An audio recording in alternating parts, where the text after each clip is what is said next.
Bonjour à tous, bienvenue sur la chaîne Hélios Guidance. Aujourd'hui, je vous propose un tirage concernant la pleine lune en Scorpion qui aura lieu donc le 7 mai. On n'est que le 3, mais je pense que essayer d'appréhender les choses quelques jours avant, ça peut être pas mal. Donc voilà, on m'a suggéré dans les commentaires de faire ce tirage. Merci Sylvie. Donc voilà, je me suis dit pourquoi pas en ce week-end long de 1er mai, pourquoi pas faire ce genre de petit tirage en plus des guidances mensuelles. Alors c'est parti, on y va. Donc je vais faire un tirage bon, que vous n'avez pas l'habitude de voir. Je vais vous dire au fur et à mesure comment les cartes vont, enfin, ou de quoi les cartes vont nous parler. Donc j'espère que vous savez que cette pleine lune en Scorpion, ça fait partie des lunes les plus émotionnelles hein, qui puissent exister dans le cycle. Donc, il faut essayer de garder son calme, de ne pas réagir avec impulsivité, prendre un peu de la distance par rapport aux situations. Je pense que ça, c'est le conseil le plus général qu'on puisse donner hein, à tout le monde. Et puis, d'essayer de se faire du bien, de se ménager. Allez, on y va. Donc, un message pour cette pleine lune en Scorpion. C'est parti.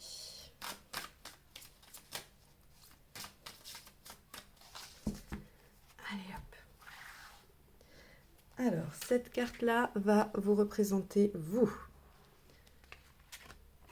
Faire ce que vous savez faire de mieux, votre plus grand talent. Hein. Celle-ci, le but, hein, ce qui est visé au travers de cette pleine lune. Hein. On est sur du ponctuel. Hein. Quand je dis votre plus grand talent, c'est en ce moment, ça c'est vous, c'est en ce moment aussi. Hein. Il n'y a pas de définition. Voilà. Ce qu'il y a à changer aujourd'hui hein, dans votre vie par rapport à cette pleine lune. Et qu'est-ce que vous pouvez faire pour avancer hein, par rapport toujours à la période. Et qu'est-ce qui va vous aider pour avancer? Hop, alors du coup, on va l'étaler mieux, on va le répartir. Alors, on y va. Alors, vous, aujourd'hui, vous êtes dans la tempérance. Hein. La 14, c'est la tempérance. Ici, elle est appelée patience. C'est la carte qui nous parle de la communication, qui nous parle de la douceur, de l'équilibre. Elle nous parle aussi de la bonne santé, du repos. Voilà, elle nous parle en tout cas de quelque chose d'assez fluide, assez doux. Et donc vous êtes comme ça aujourd'hui, visiblement. C'est votre état d'esprit, c'est vous.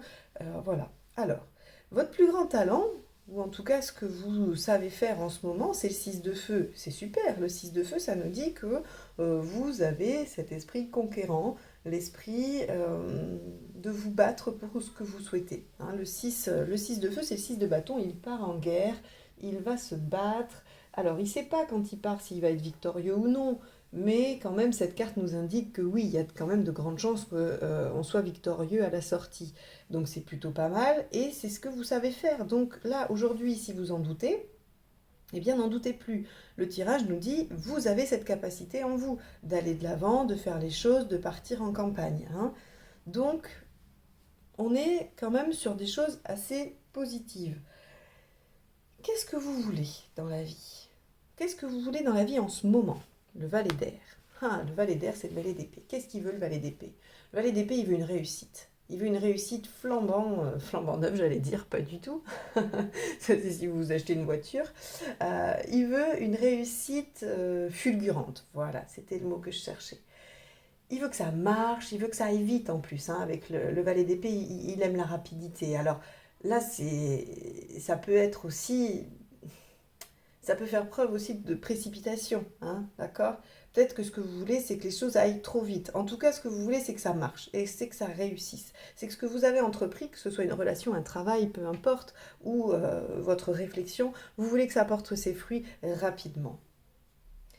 Et alors, qu'est-ce qu'il y aurait à changer aujourd'hui pour que ça marche, c'est-à-dire pour que ce que vous ayez entrepris, là, hein, ce pourquoi vous êtes parti en guerre, et puis votre but visé, c'est-à-dire la réussite de cette campagne, hein, j'ai envie de l'appeler comme ça, quel que soit le domaine, ben, qu'est-ce qu'il faudrait changer pour que ça marche vraiment? Le 9 de terre, le 9 de denier. Alors, le 9 de denier représente tout ce qui va être les études, la formation, le fait d'apprendre, de progresser, d'évoluer. C'est toute notion d'intégration d'un savoir, quel qu'il soit, hein. C'est-à-dire que ça peut être des études, effectivement, vous pouvez vous inscrire à une formation concrète, mais vous pouvez aussi lire, apprendre, questionner, vous pouvez vous documenter sur un sujet qui vous passionne. Il y a en tout cas cette notion d'aller chercher du savoir. Donc peut-être que, hein, et le Valet d'Air en plus nous parle, hein, il peut avoir cette notion d'information manquante, hein. Alors là, c'est le but, hein, donc c'est le but de ce que vous souhaitez, donc je ne vais pas l'interpréter par ce biais-là. Néanmoins, avec le 9 de terre ici, on a cette notion d'aller chercher de l'information, d'aller chercher du savoir pour aller vers cette réussite, hein. Donc c'est ça qu'il va falloir faire. Il va falloir aller chercher du savoir et de l'information. J'espère que vous savez où aller le chercher. Si ce n'est pas le cas, il va falloir écouter les signes, il va falloir, vous savez, déambuler, moi j'appelle ça déambuler dans les méandres d'Internet. Vous tapez un mot-clé d'un truc qui vous intéresse et puis vous voyez ce qu'il en découle, ce qu'il en découle, ce qu'il en découle et ça vous amène toujours quelque part. Euh, voilà, c'est toujours intéressant. Enfin, moi en tout cas, j'aime beaucoup faire ça et on découvre des choses, hein. C'est comme ça qu'en partant de synchronicité, je suis arrivée à la physique quantique un jour et j'ai trouvé ça merveilleux.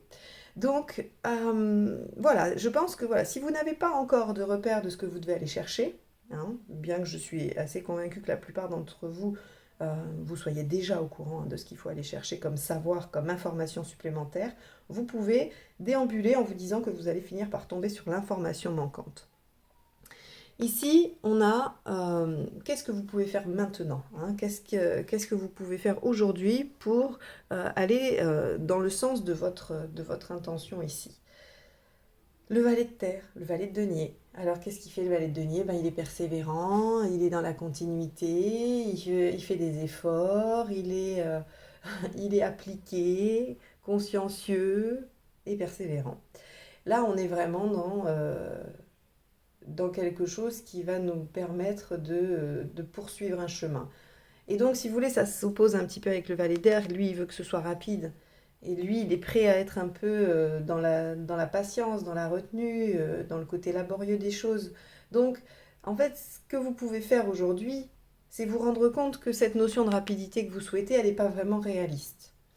Elle n'est pas vraiment réaliste. Alors après, c'est une question de point de vue, c'est-à-dire que la rapidité n'est pas la même pour tout le monde. Il y en a, c'est au bout d'une heure, il y en a, c'est une rapidité, ça serait au bout d'un an, hein. Ils trouvent qu'un an, c'est rapide. Alors, on a tous des référentiels différents. Dites-vous qu'aujourd'hui, ça vous parle de votre référence à vous. C'est-à-dire que c'est pas la peine de poser la question, mais quand vous dites rapide, c'est un jour ou 2 semaines ou 6 mois, parce qu'en fait, là, le message, c'est que vous, ce que vous considérez rapide, c'est-à-dire que si vous voulez un résultat dans 2 jours, eh bien, c'est pas réaliste. Si vous voulez un résultat dans 6 mois, c'est pas réaliste. Vous devez réévaluer ça. Mais on est quand même, avec ce valet de terre, on est quand même sur quelque chose de prometteur, quelque chose qui va porter ses fruits, d'accord? C'est un travail qui est vraiment, qui est riche d'enseignements, donc on est encore là-dedans, et qui va vous permettre d'obtenir, d'aller vers votre réussite. Et regardez, ce qui va vous aider, hein, à avancer vers ça, c'est le 6 de denier. Alors, le 6 de denier, c'est la carte des efforts. Alors, on va probablement me dire dans les commentaires encore des efforts, il faut encore apprendre des choses et encore faire des efforts.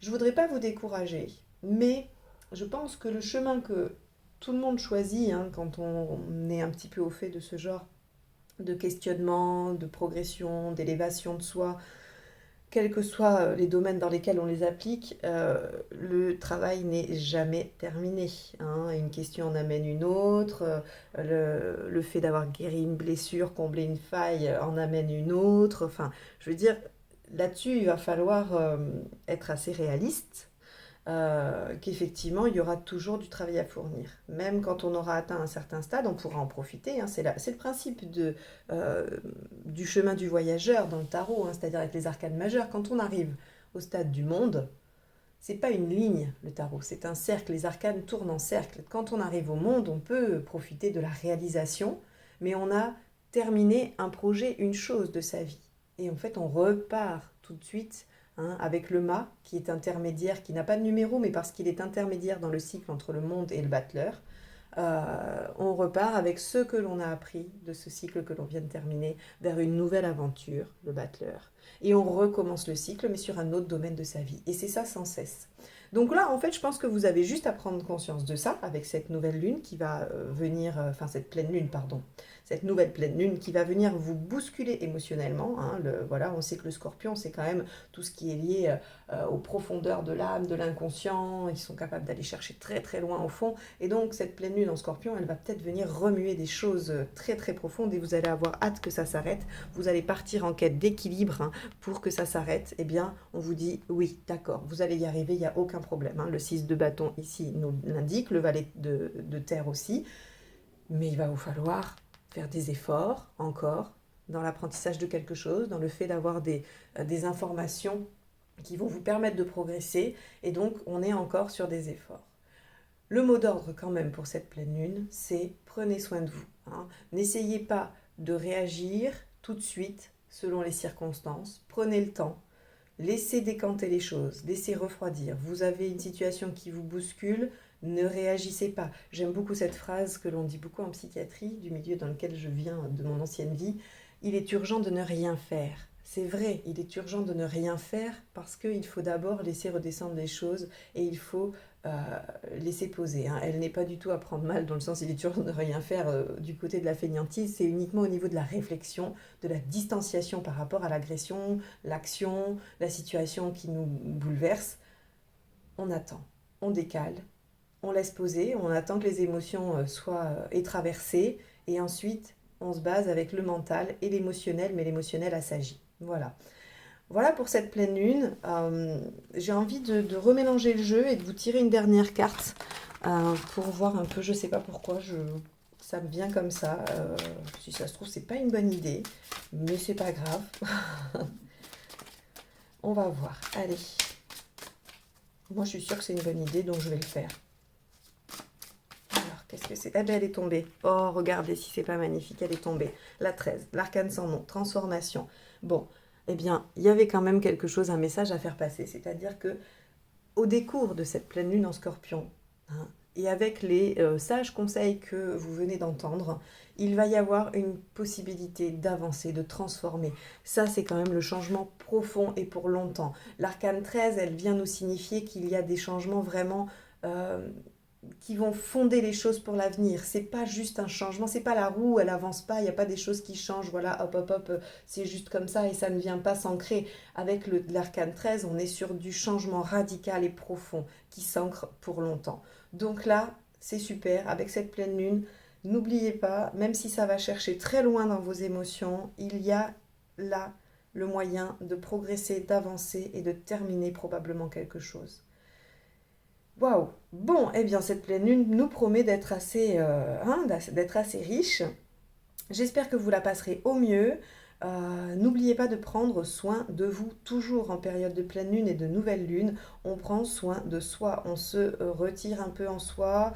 Voilà, on fait des choses qui nous font du bien. On ne se laisse pas déborder par l'émotion, on la vit, on la laisse traverser, d'accord? On ne la stocke pas, on ne l'arrête pas, on la laisse traverser. Et c'est la meilleure façon de ne pas retenir hein, les énergies qui nous bousculent en période de pleine lune. Je vous souhaite une bonne pleine lune. Je vous dis à très bientôt pour les guidances sentimentales que je vais faire incessamment sous peu. Et je vous souhaite un excellent mois de mai. À très bientôt.